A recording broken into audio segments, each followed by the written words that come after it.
Right, everybody, we've got a group training. I think we're having a few issues getting people in. We're going to give people a few minutes today. If you have submitted a question before, I have that, and we will go over it. A lot of questions around estimating, budgeting, tracking finances, and sort of billing sequence and all of that.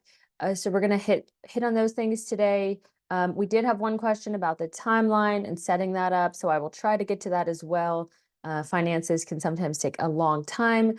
If you have not submitted a question, then feel free to drop that in the chat as we're getting started. And it looks like, all right, awesome. Karen, you were finally able to get in. Hi, Karen, welcome. We are supposed to be having a group training today. Some folks are coming in right now. I'm going to go ahead and get started soon. We've got a lot of questions around like finance and tracking. Tracking changes, estimating, editing scope after it's created, project templates, and all of that. If you have a specific question that you've come up with since you've booked the training, go ahead and drop those in the chat, or feel free to show your face, unmute, ask the questions. I'm happy to dive into any specifics with anyone that decides to join today. This is being recorded, so just remember that. We do usually share our training sessions with other customers. So keep that in mind as you're sharing information, and happy to get into it. Okay, so we're going to start with a pretty straightforward example. What I want to do is set up a project where we don't have a lot of items yet. We might use a project that has more stuff on it later, but for now, I just want to quickly put together a very simple room. So let's just do the kitchen on this one, and let's do our design services because we want to talk about estimating that. And let's do our electrical plumbing. We're going to have pendants, sconces, probably under cabinet lights on this one. We'll just keep it simple. So we're going to do kitchen sink, faucet. We're going to keep it really light today so that we don't have to deal with a lot of items when we're learning some of these basics around tracking. So we're going to just do cabinetry, countertops, and all the appliances. And we will have some furniture and some stools and things like that. So I'm going to hit next, and then I'm setting up a budget. Now, there was a question on tracking changes to the budget as you're going through a project. So when you first set up a project, in a step that I didn't show today, you're asked to set up a project budget. That is optional. You don't have to do it then, and you don't even have to do it now. But I do have a $500,000 budget set up for this project already. I'm going to change that to $200,000 because we're just doing the kitchen, and all $200,000 I'm going to dedicate to that kitchen. If you wanted to, you could kind of take this down and leave kind of a contingency in a way here, but this is sort of what we're aiming for as a project total. And then if we had multiple locations, we would put in our desired budgets for those individual locations. Okay, so then we're going to go ahead and hit next. And then in this case, I'm going to include my markup on my scope of work. I'm just going to do 100% markup because a lot of this is, things I'm going to be buying wholesale. And then I am going to be buying wholesale and collecting sales tax from my clients. So you do want to put these in as the defaults if possible, if you know those at the beginning, because it just makes the setup a little bit easier, especially when it comes to budgeting and tracking those finances. All right, so we've got our simple kind of scope outlined right here. We're not going to go into a lot of plan marking and all of that. I'm just going to quickly do this if in case those are here haven't become familiarized with this yet. I'm marking items on the plan. And the reason this is really helpful for when we're estimating is that it's quantifying that for me. So it's really important that you utilize these estimation tools like takeoffs or markers because it allows you to think very clearly about how many we need using something that is visual, which is the floor plan. So again, I'm just going to use this as an example.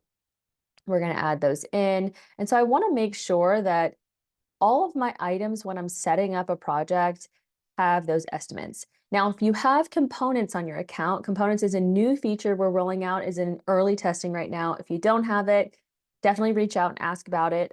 It'll be generally available soon, but what really is cool about components, and I'm not demoing this right now, but with components, you can slot in products to estimate.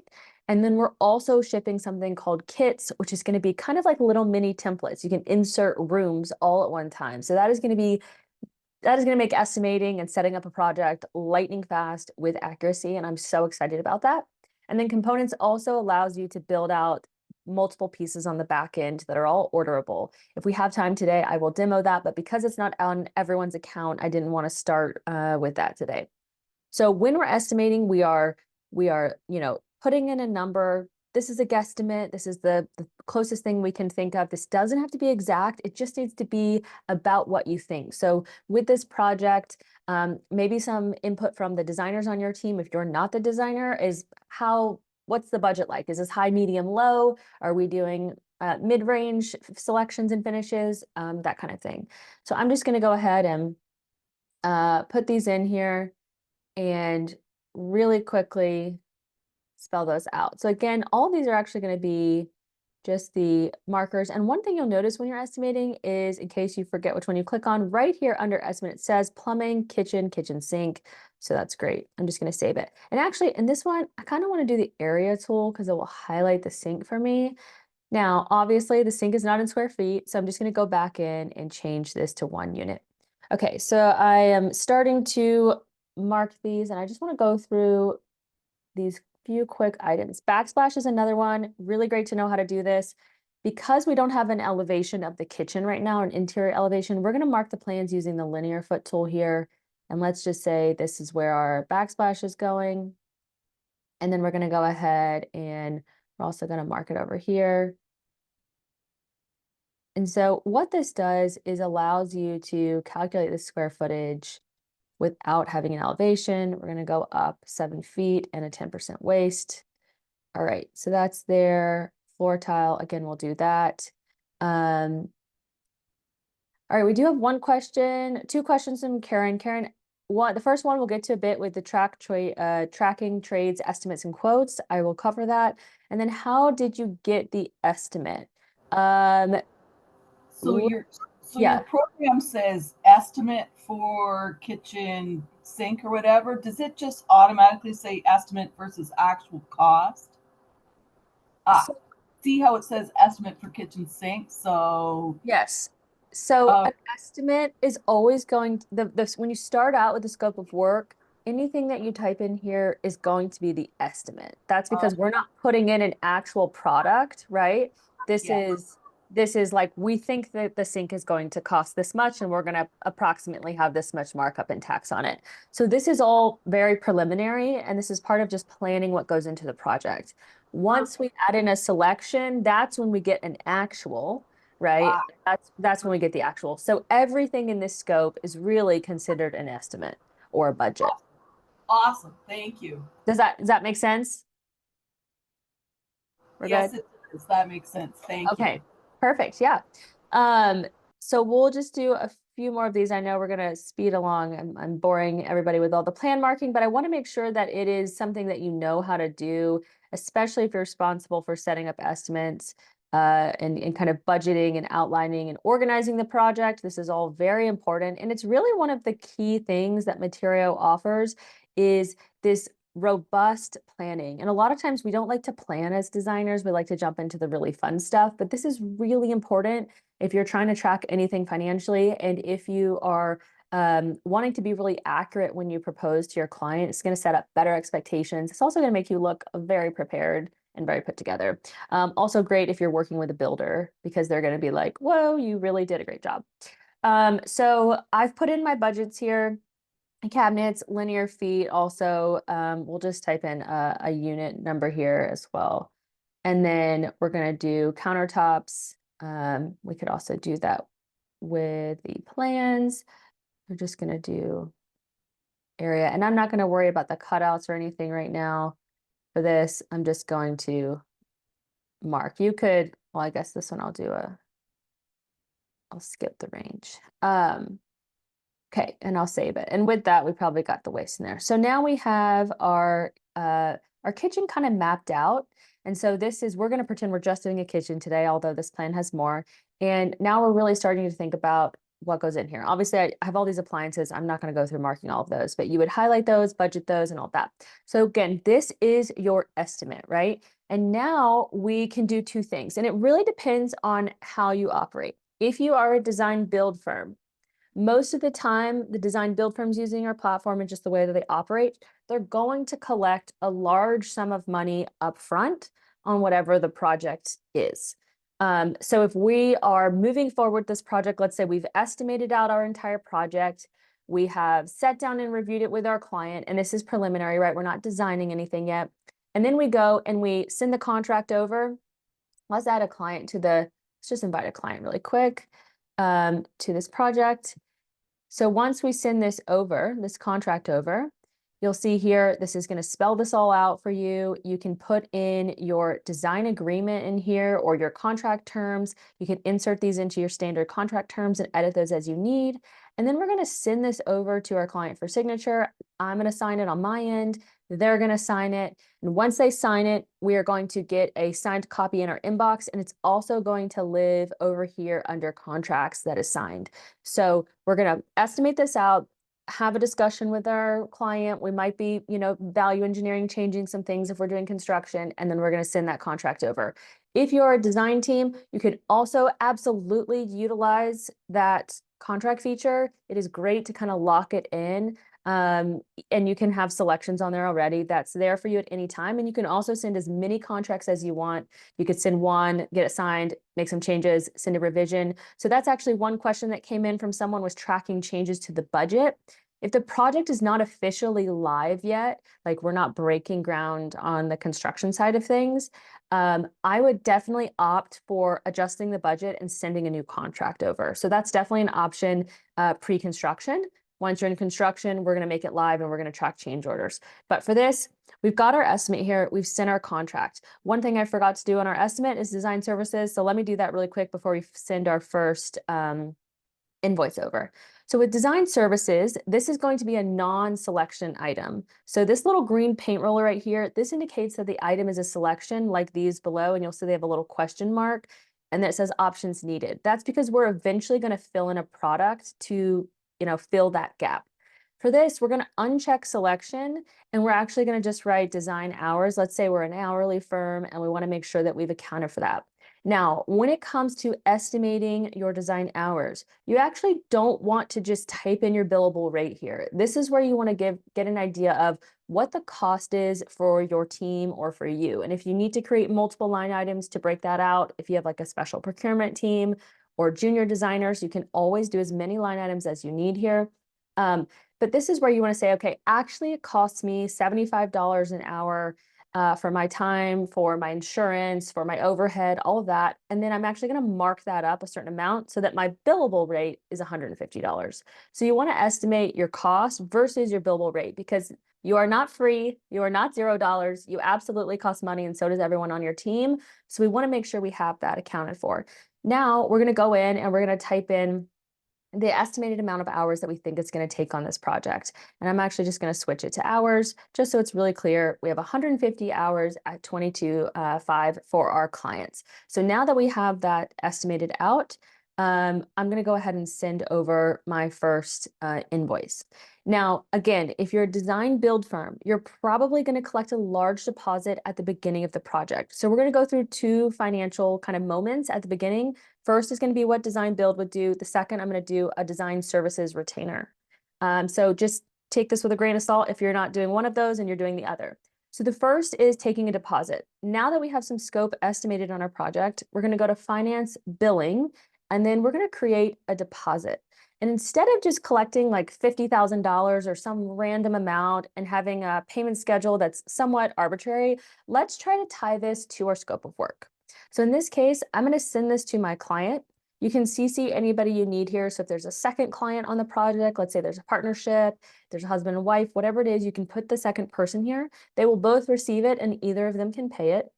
And then I'm going to go ahead and add in deposit items. So anything in your scope of work that has a dollar amount associated with it, even if it's not finalized, it's just a budget, can be billed for. So I'm going to go ahead and select all of these items because this is basically the estimate for my kitchen, right?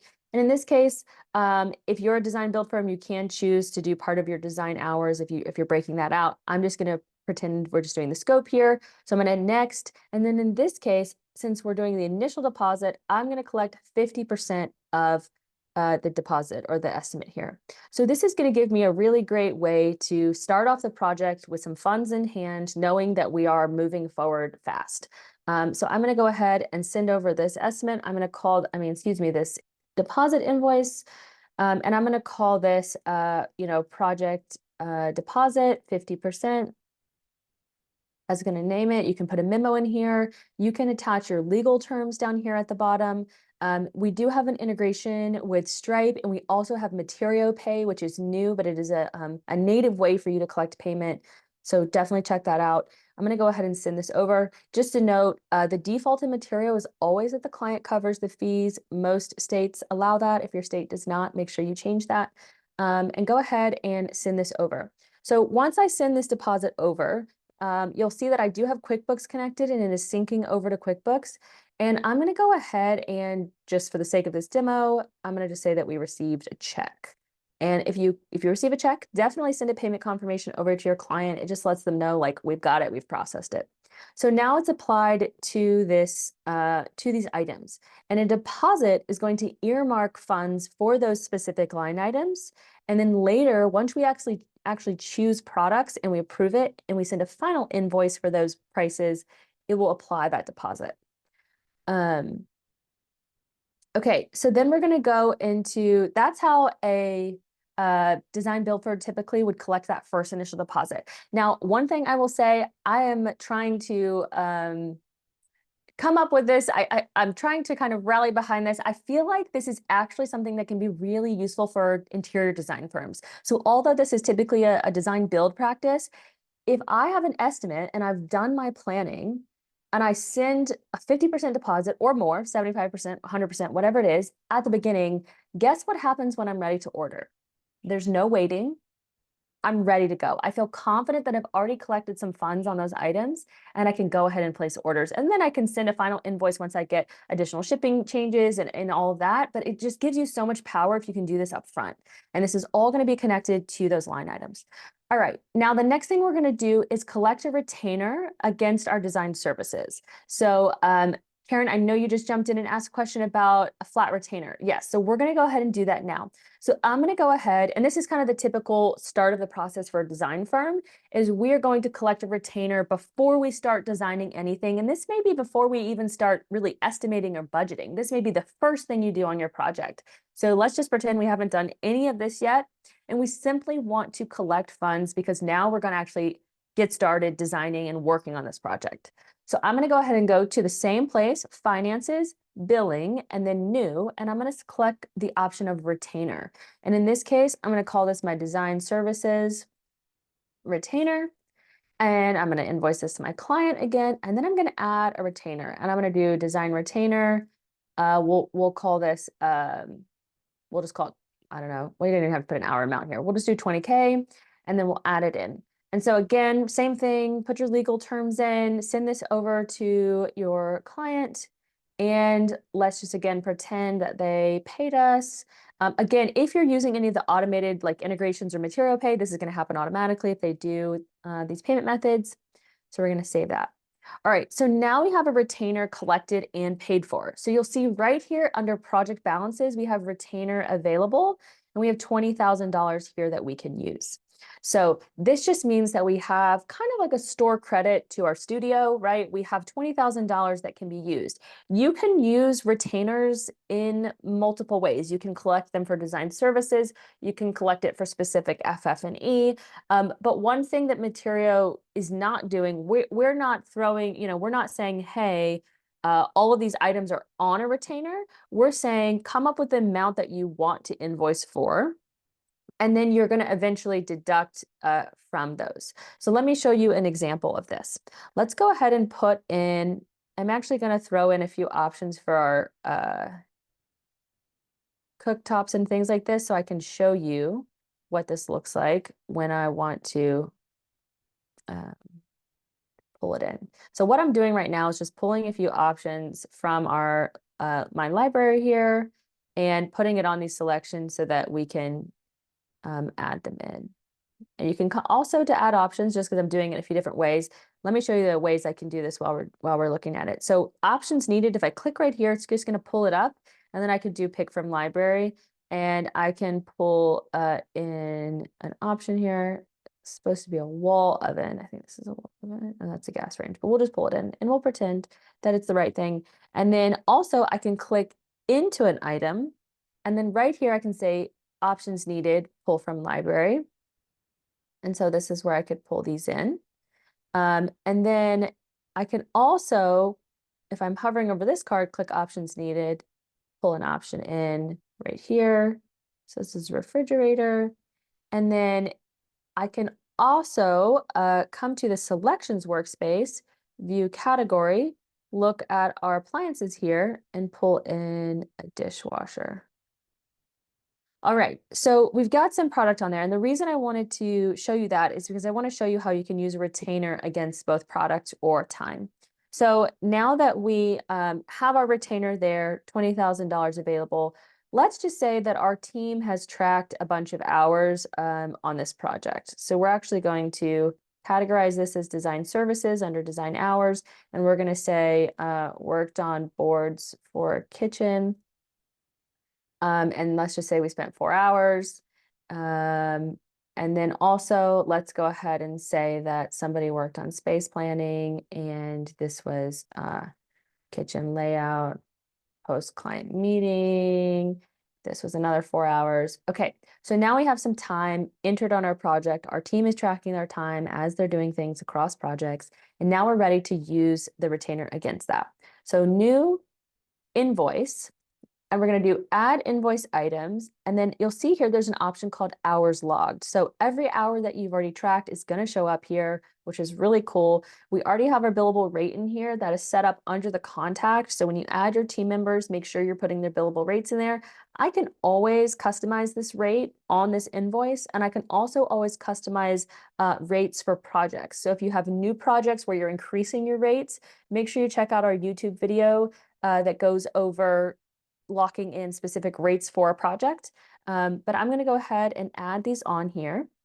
And you can summarize these if you want to all into one day. And then instead of sending this over, at first, I'm actually going to apply payment. And then I'm going to select the option, which is from retainer or credit. And now I'm going to copy this $1,200 that's remaining, and I'm going to take it from this design retainer that I already have. Now, if you had multiple retainers, you would just choose which one you want to apply it to, and I would apply it. So now the balance of this invoice is 0. We're going to call this design, we'll call this maybe May time billable. So we're going to send this over just for record. So it's like just letting the client know that, hey, you had this time billing, but we've applied the retainer and now it's fully paid for using that retainer. So now our retainer has gone down by $1,200 and we've applied it to that. So you can use that retainer, you can save that retainer for the end of the project. You can use part of it. You can use, so it's really flexible in how you use it. Now let's go ahead and do an invoice. And we're going to add those items that were on the project scope. So I'm going to add these appliances that I got approved and I haven't collected any money from yet. And let's just say, again, I'm collecting, 50% because I want to go ahead and place orders on that. And now I'm going to, again, apply payment from a retainer or credit. But I actually don't want to use all of it. I'm just going to use some of it. Let's just say, so I'm going to type in 5,000 and I'm going to apply some of the retainer. And then I'm going to send over the remaining 5,600 to get paid by my client. So again, you can partially use that retainer. You can use it all, but that is just the way that you can use that. Now, if you're connected to QuickBooks Online and depending on what your accountant's preferences are, a lot of design teams are going to use the deposits and the retainers function because that doesn't hit your P&L. So an invoice is going to hit your books. That's why with like time billable, it's something that's like done, it's gonna hit your books. With things like furniture deliveries, custom things that take a long time, a lot of designers like to wait until that is in place, up, like fully approved and installed, and then they'll send that final invoice. So it really just depends on your preferences and what your accountant is suggesting that you do. But just to note, like your P&L will be affected with an invoice versus it will not be immediately with a retainer or a deposit. I am not a QuickBooks expert. I'm not going to promise that. So if you have specific QuickBooks questions, I'm happy to set you up with someone on our team that can go deep into that with you. All right, so now this is paid, partially paid. I'm just going to go ahead and say that we received the rest of it via check, so we can finish this one out. So now all of these are paid. Now let's talk about the performance tab and what happens in the performance tab. So your performance tab is a place that you see all of your planned expenses, which is going to be coming from your scope of work. This is going to be how much do we have estimated, and that's your amount to invoice. How much tax are we going to go ahead and collect on this project? And what's our projected profit? So this is going to be your profit here, your profit margins. And then over here on the right is your actuals. So this is based on what we've collected. Where are we at right now? Now, of course, this number may be skewed if you've collected a lot on some things, and then the deposits may hit this differently. So we can see here, well, let's look at the bottom. So these are your itemized spending. This is going to be broken down by item in your scope of work. So if you have something that for some reason you haven't itemized, like a PO, like an expense, a miscellaneous expense, or time tracking, if you haven't itemized it, that will show up here. And you can always come in and recategorize that. You'll see that my design services that we tracked are here. So the cool thing is we're seeing what our original cost is. So it's going to cost us $11,000 to run our team. We're planning to bill our client $22,000, right? So we're expecting to make profit on that. So we've got a 50% profit margin on that. And we are going to see that tick up as we track hours and as we bill our clients, and it's going to show us our profit. So you can also see that these items that are on a deposit are not technically committed yet, right? Like I guess I should say they're committed, but they're not earnings yet because we're earmarking those funds, but we haven't officially let that hit our books.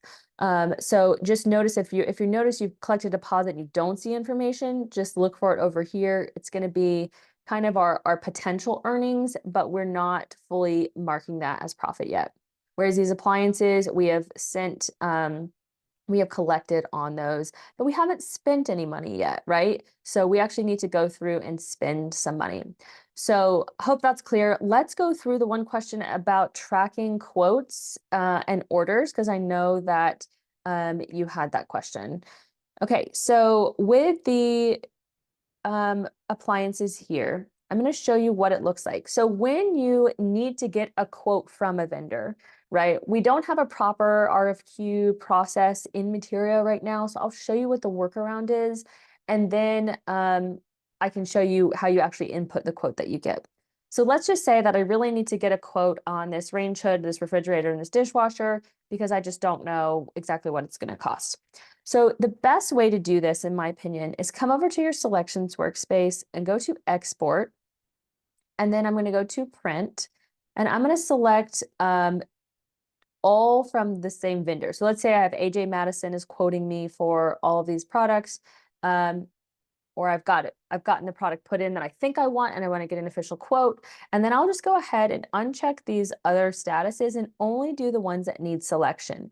And the reason I'm doing this is because at the moment, the ones that I want to get a quote on haven't been approved by my client, because I'm going to first get a quote, then send to my client, then it will be approved. So I'm using need selection. I'm going to go ahead and just show the vendor information in the SKU, because we definitely want the vendor to have that, make sure they have the same SKUs when they're giving us a quote. Prices is not super important because they're going to give you a price, but if you maybe had a preliminary discussion and you want to let them know, you can put that in. So then we're going to hit print, and it's going to bring up the items that you want to get quoted. So in this case, this is where a little bit of manual work comes in. We're going to save this PDF, right? And then we're going to name it whatever we need, AJ Madison selections for quote. It's going to have the link, it's going to have price, it's going to have all the information there, the SKU, etc. And you're going to email that over to the vendor and ask them to quote you on it, right? So that's the manual RFQ process right now. Then we're going to actually come in and put it back into Materio. So we've gotten the quote back from our vendor. Now we are trying to see Now we're trying to put it in and actually apply it to the product. And actually, we've got another question. Okay, how do we do this for an electrical estimate versus quote versus actual? Okay, Karen, making sure I understand correctly, are you talking about you're wanting to estimate like the electrical labor, like the trade labor, and then you also have the products? Yes, correct. That they're split out. Yes. Okay. So let's go ahead. We can do electrical as an example as well. So what I would do when I'm estimating electrical labor is I would have a separate line item called electrical labor. Now, this I would put at the top. Let's just say these other two were in the kitchen. Let me put these fixtures in the kitchen. So you'll see that I have electrical labor at the top, and then I'd have all of my locations and all of the items in it. This labor, I'm assuming, is for, the install or the rough-in of everything underneath it. So that's why I'm putting it outside of the location. And for this, let's just say I'm going to have 20 fixtures throughout, and it's going to be, $300 per fixture. Now, you may or may not be marking up your labor as much, and you may or may not have tax. So if you have a service item, you can always customize this individual line item. So you could change the markup, change the tax.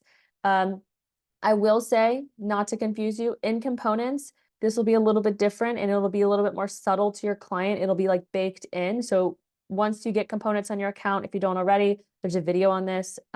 Love to discuss that with you. But for now, this is kind of the normal way of spelling it out. So we would do a separate line item here. And let's just say I'm going to switch to an example. I know we were talking about appliances and getting a quote. We'll switch and we'll pretend that we got a quote for these fixtures. So, let's see.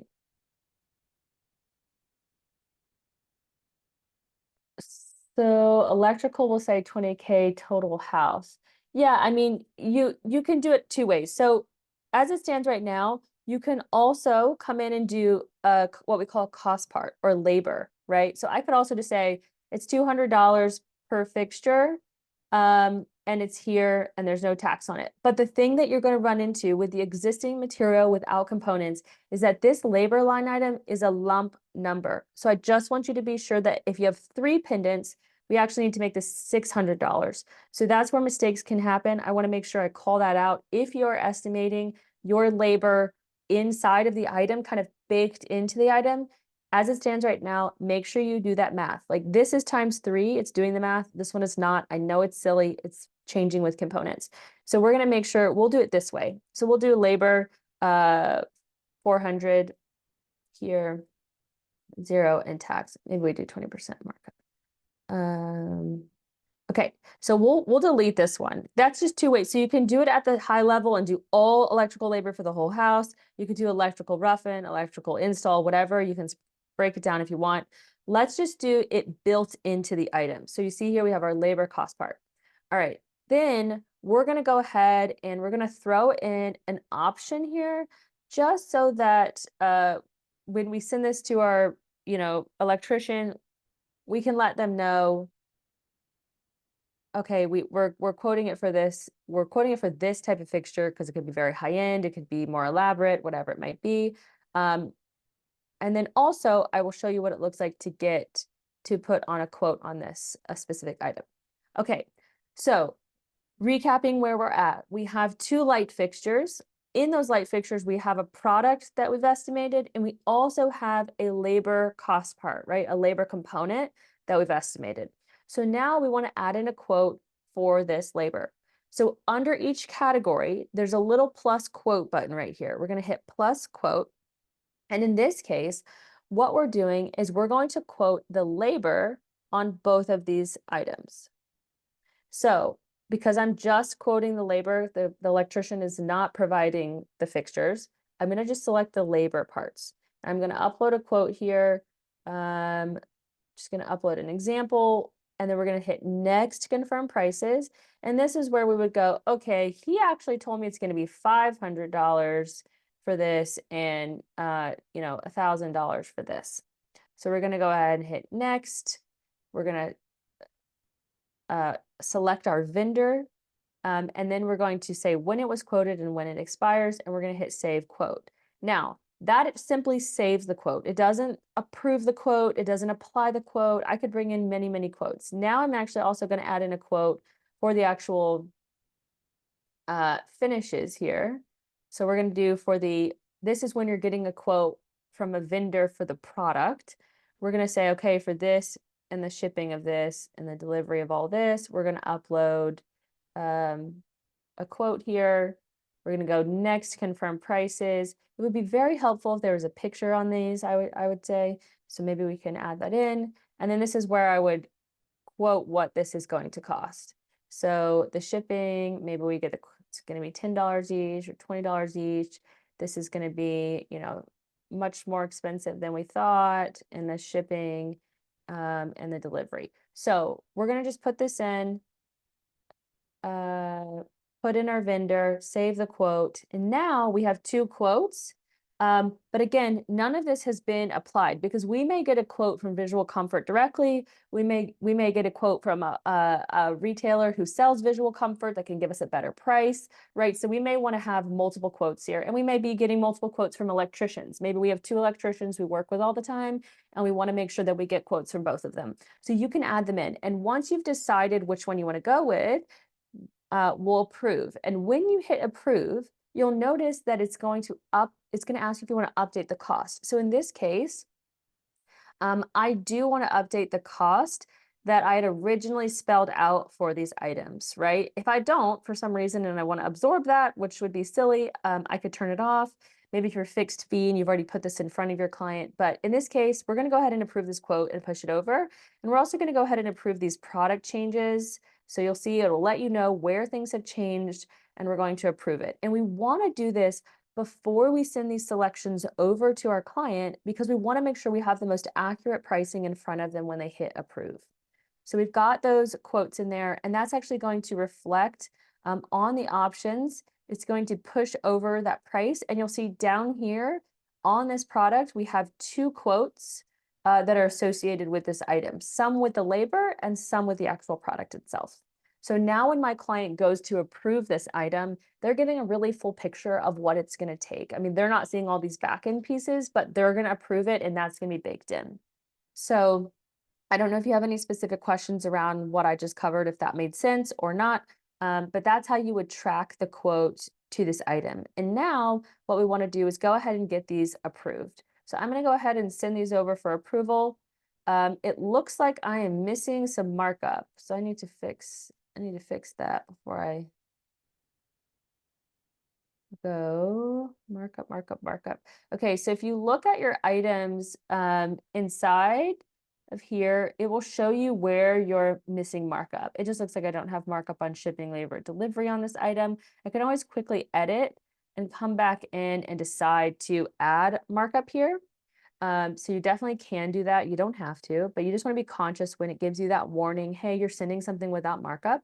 The other thing I want to show while I'm here is you can also do this little calculator if you want to target a client price. So maybe you want to target $150 for the delivery because you feel like that's usually how much it comes in at. You can do that and it will calculate the markup for you. So you can always use that markup calculator, and we're going to save those changes. So I'm going to go ahead and send these over. I know I'm missing some things, but we're going to go ahead and send those. And now this is going to be moved to client review. This is where your clients are going to get the email. They're going to come in and make approvals. So I'm going to go ahead and approve some of these things just on my end. There was not really any questions about what clients see or anything like that. So I don't have to dive into that today, but we can approve these on our end.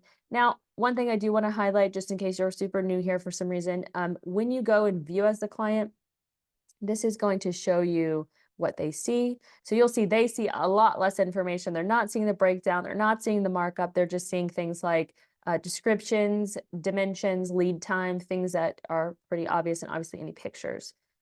Also, I should note, if you don't know this, that clients can come in and they can communicate with you on this. So they can discuss this option with you. They can ask questions, give feedback. They can also see everything else they've approved in the room while they're making decisions, which is really helpful.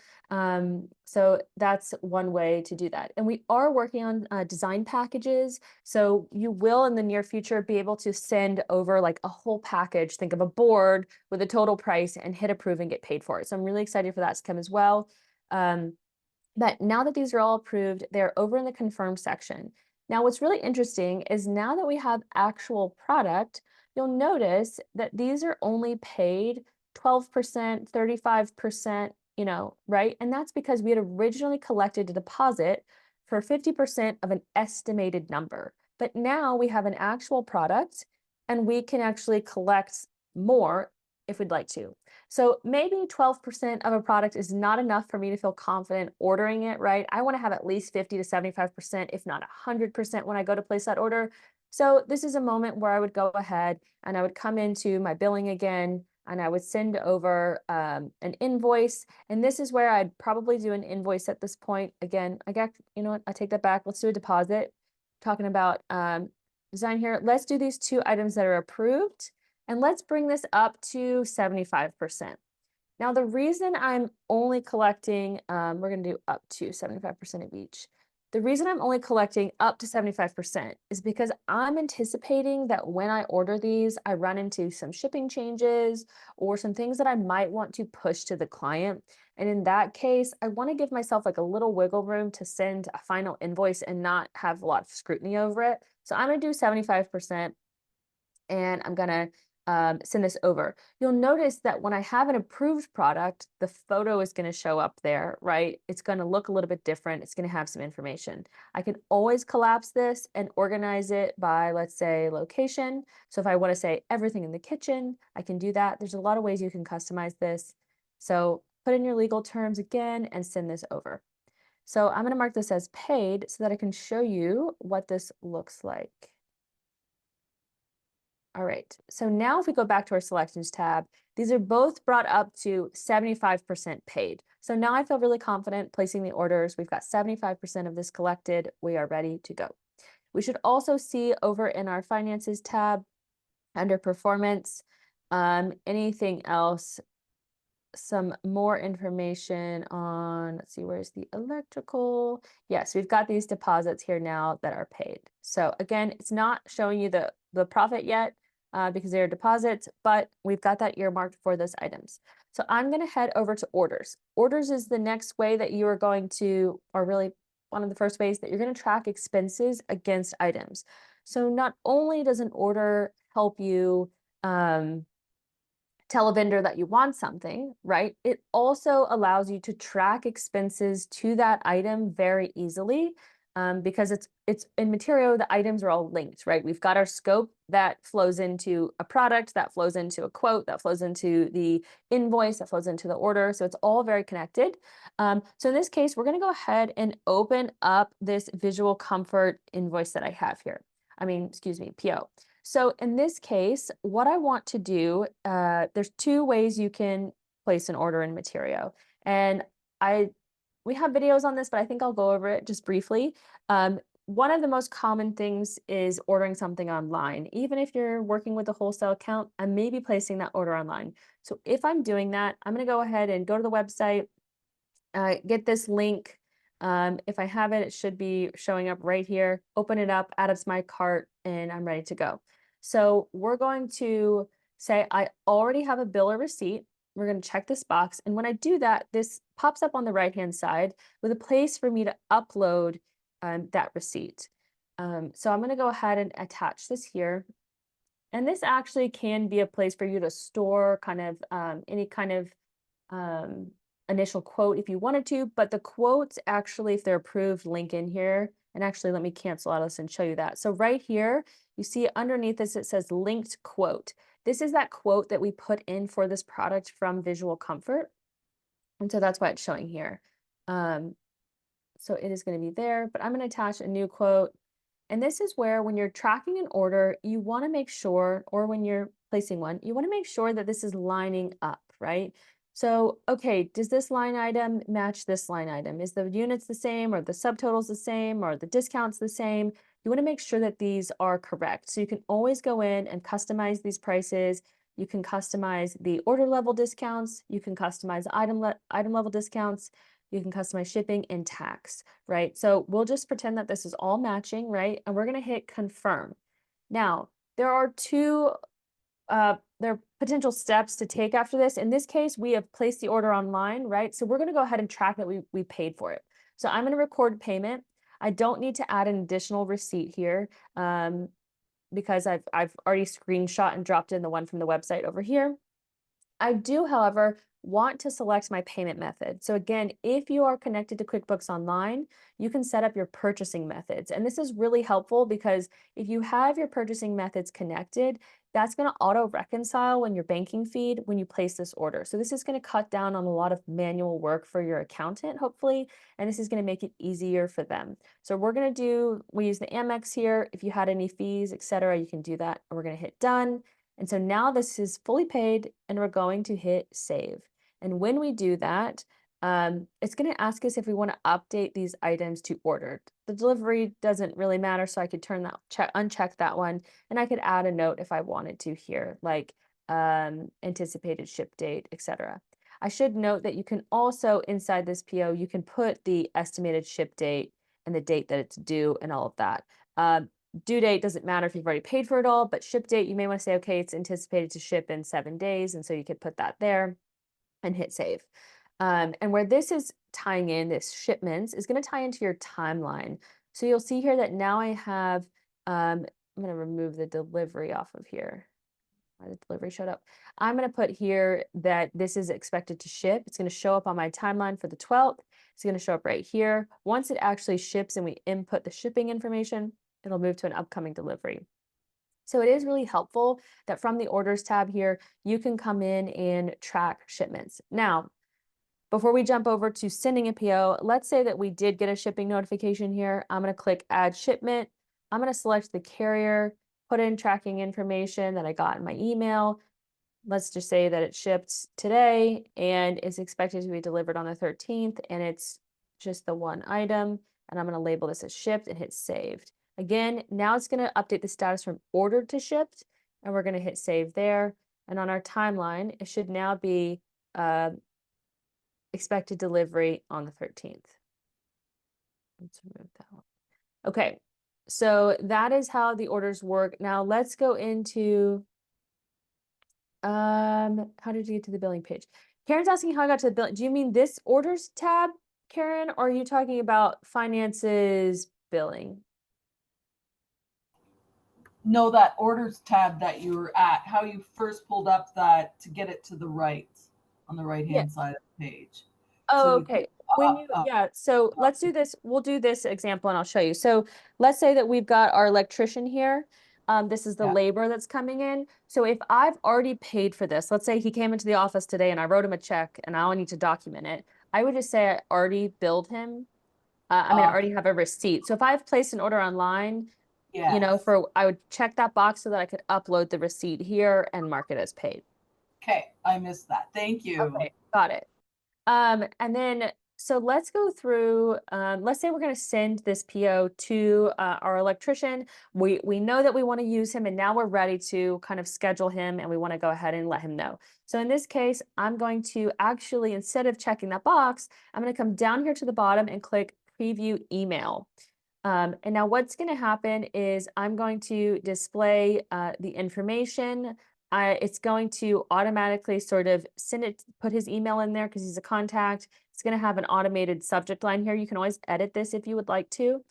It's going to show my order attachment as well as his original quote that he gave me that I approved. As long as a quote is approved, it will show up as an auto-drafted PO. So whether it's a labor quote or a product quote, that will be linked to the item as an auto-drafted purchase order, and it will show up right there.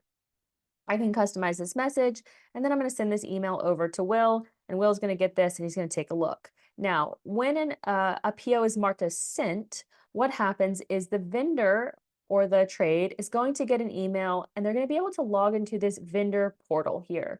And this portal will show them information. It will give them the PDF of the information as well. They can upload here their invoice, write you a message, retype in the total if needed, let you know expected ship or delivery date, or in this case, date of work, and when the payment is due, and submit it back to you.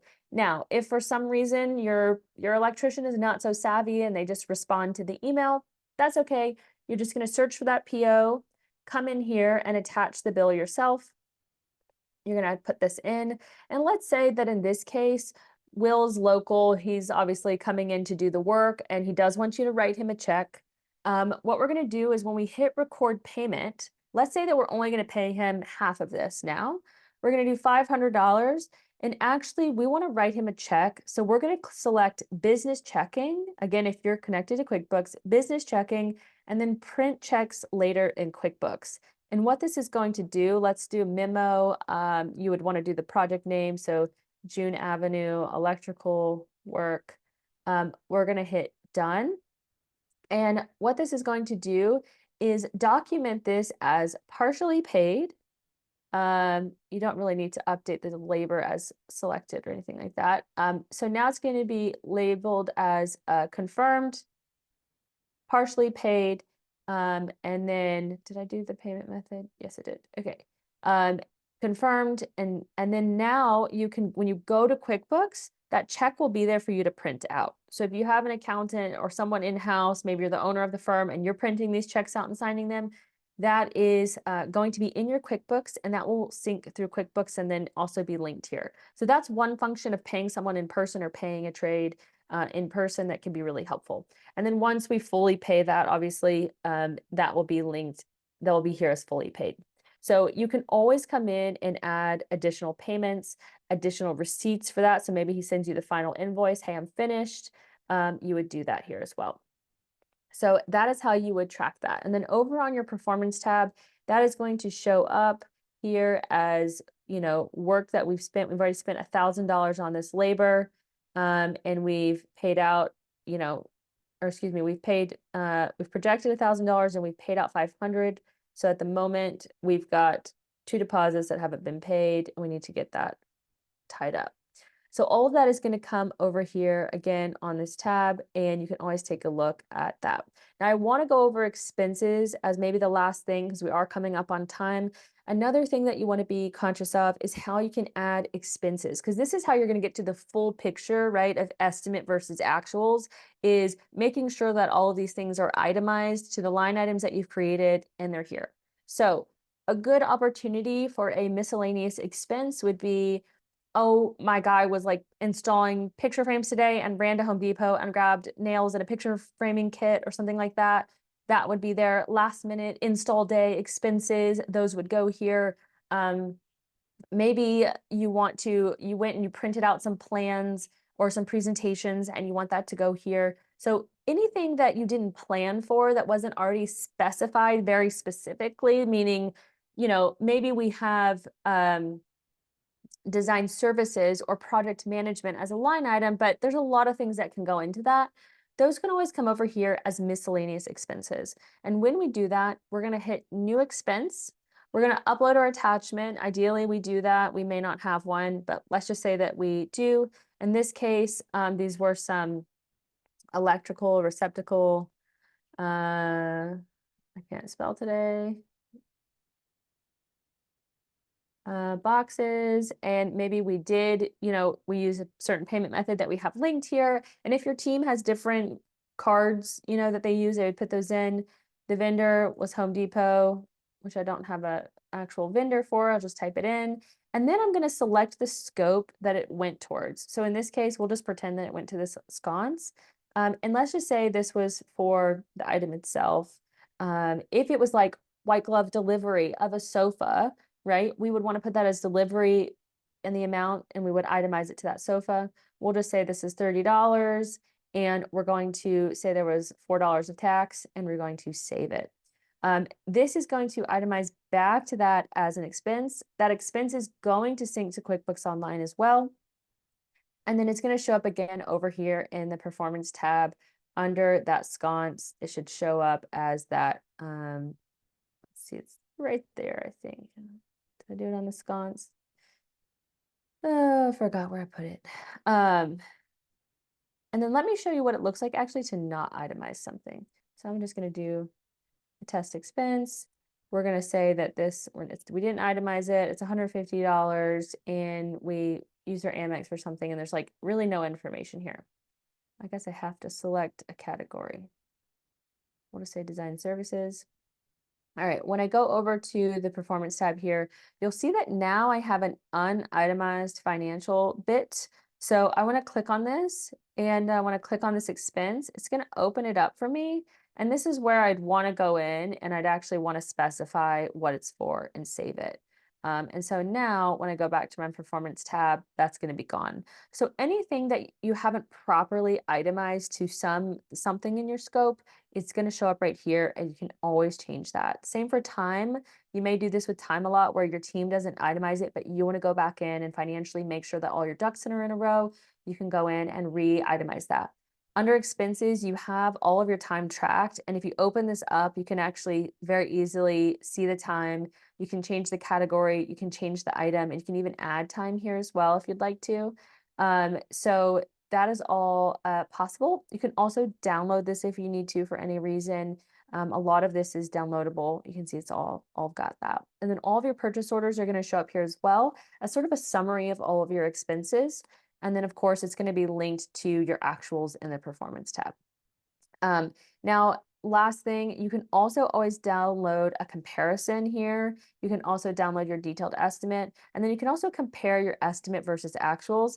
But the estimate versus actuals is going to be at a category level, whereas these detailed kind of comparisons are going to be more at item level. Okay, we are up on our hour. We talked a lot about finances. I don't think we didn't really get to timeline. So there is a 13-minute timeline video on our YouTube channel. If you're curious about the timeline, please check that out. I think it's a good overview of just like the timeline and task management in the system. Thanks for joining, everybody. I'm excited that we kind of dove into this really nitty-gritty of the finance side. If you have additional questions about finances or tracking changes or budgets, please reach out to our support. It's hello@materio.co, or join the next training session and bring those questions. We would love to go over it. Change orders, also something we're happy to go over with you guys. We should have a video on our YouTube channel about that as well. But there are tons of ways to keep track of all the changes. Materio is here to like keep all of that not in your head and in a system, and we want your team to know how to do that. So without further ado, that is our training today, and we will see everybody next time. Thanks so much.